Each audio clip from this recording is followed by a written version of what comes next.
But anyway, good morning, everyone. And welcome to today's service. And today is last Sunday of October already.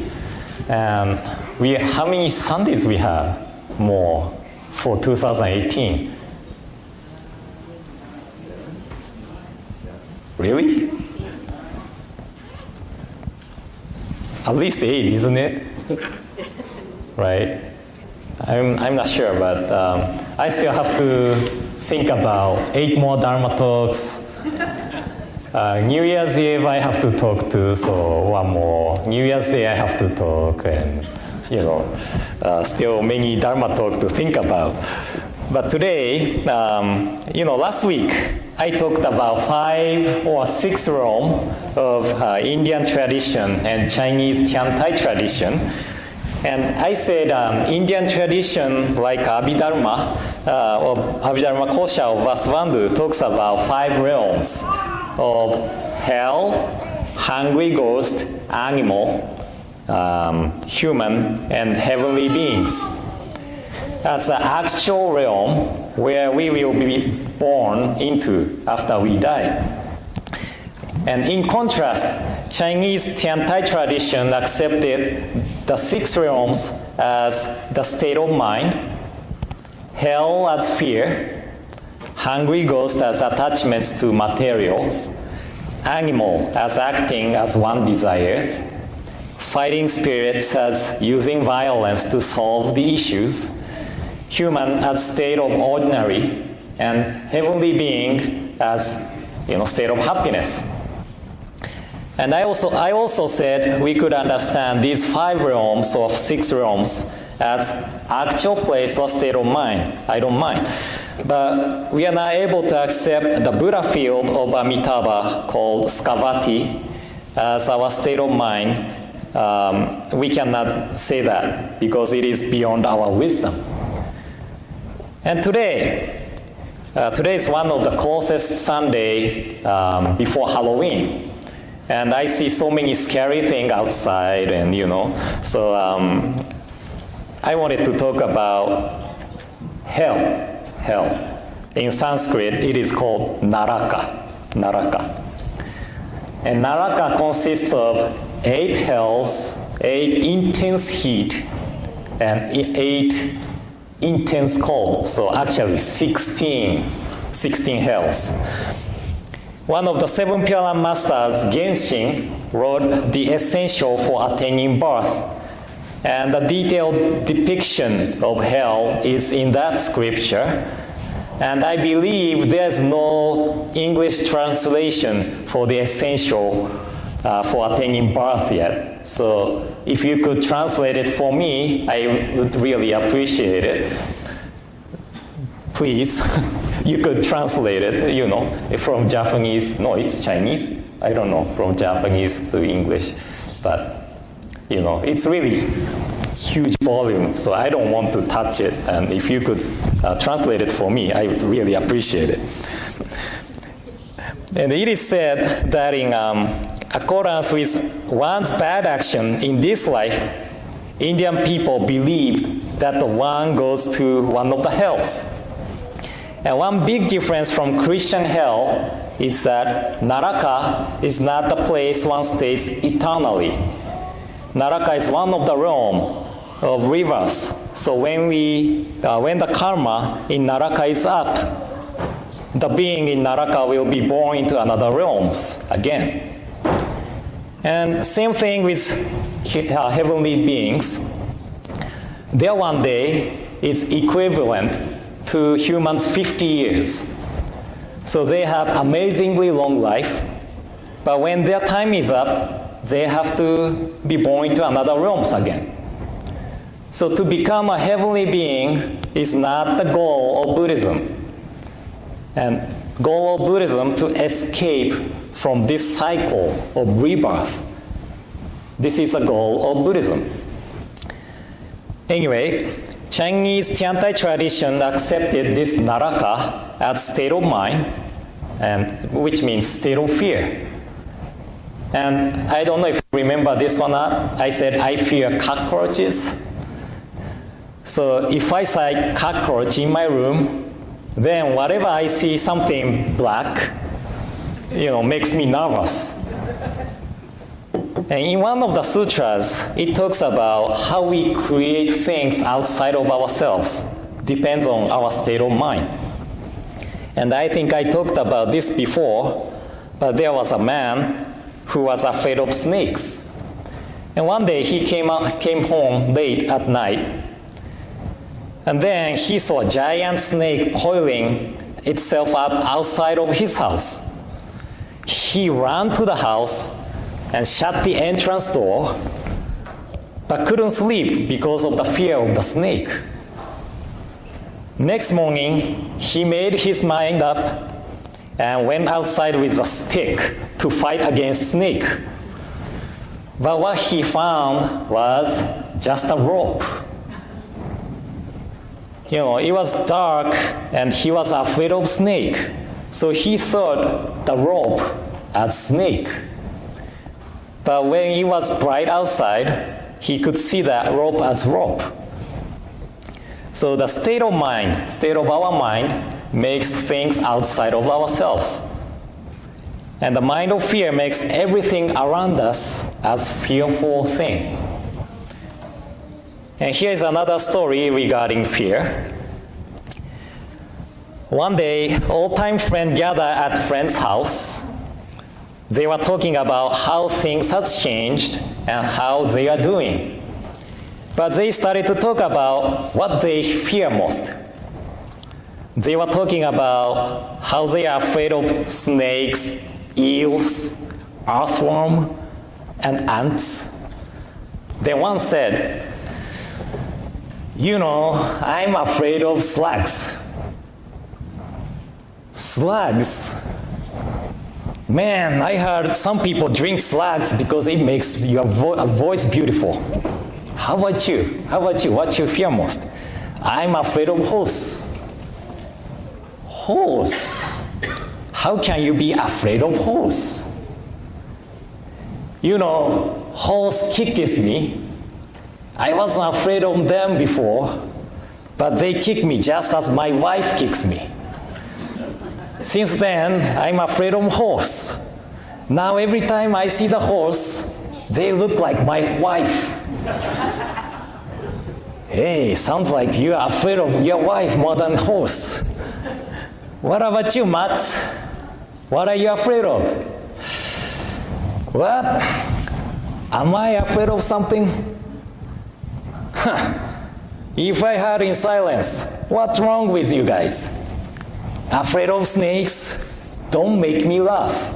If I see snake, I catch him like this, tie it around my head, and I will dance tankobushi.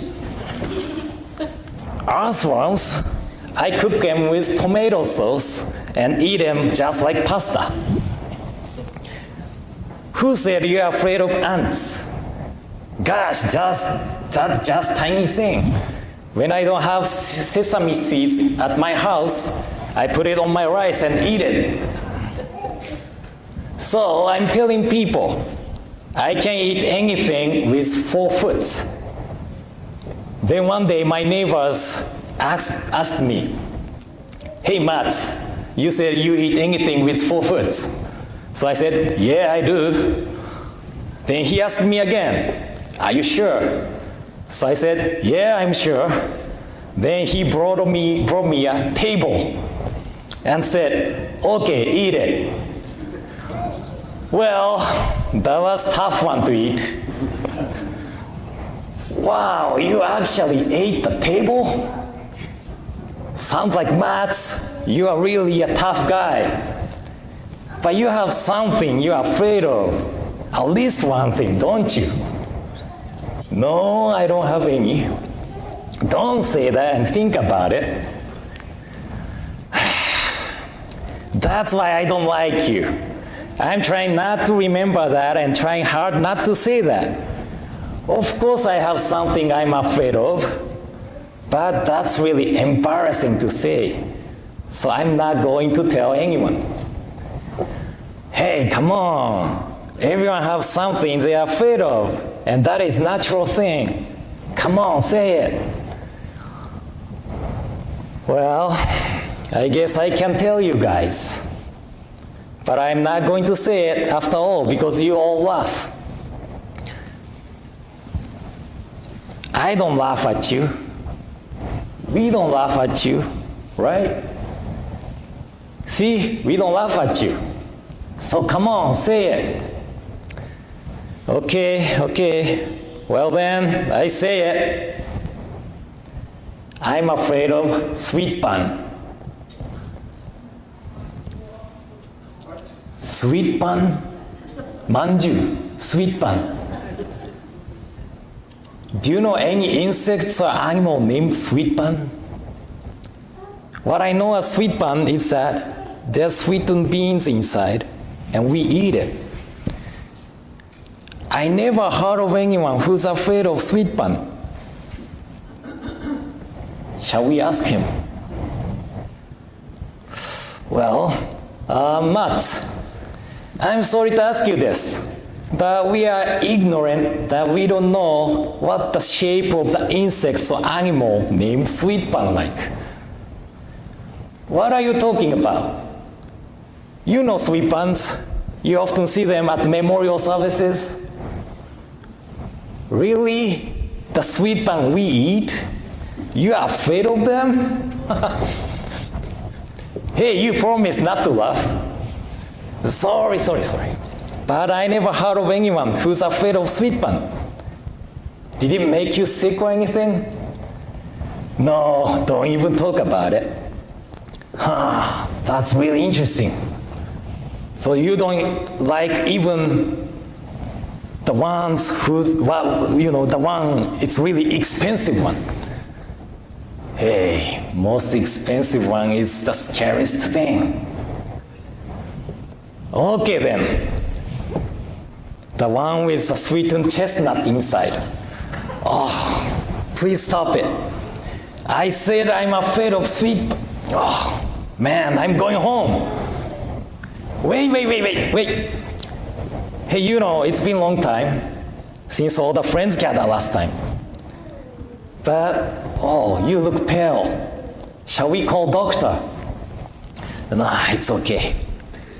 Thinking about sweet buns shoot at me. So can I borrow a bed? If I lay down for a while, I'll be okay. Okay then. Hey, you can use my bedroom. Take care of yourself. When you feel better, please come out and join us again, all right? Hey everyone, gather around.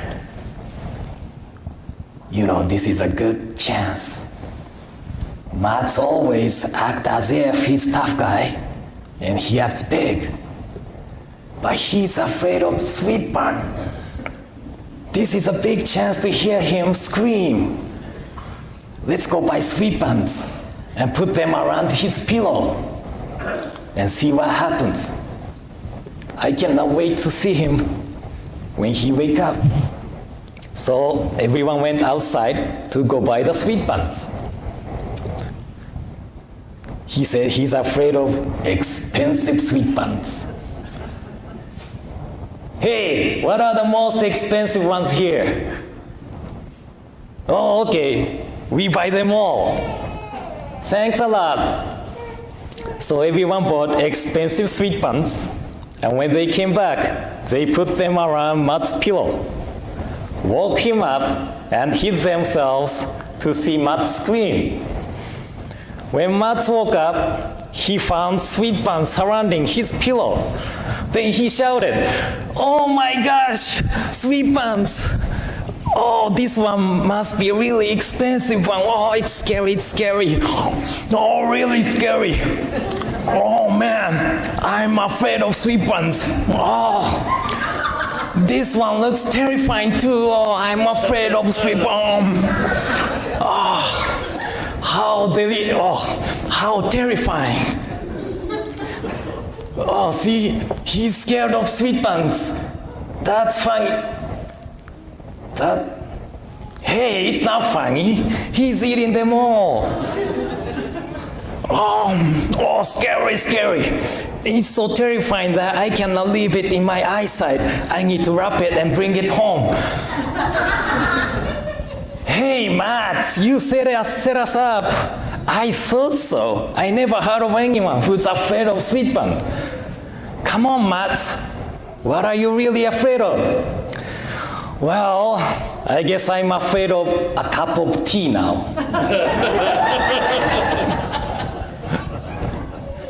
So this is rakugo, a Japanese funny story titled Manju Kowai, which means afraid of sweet bun.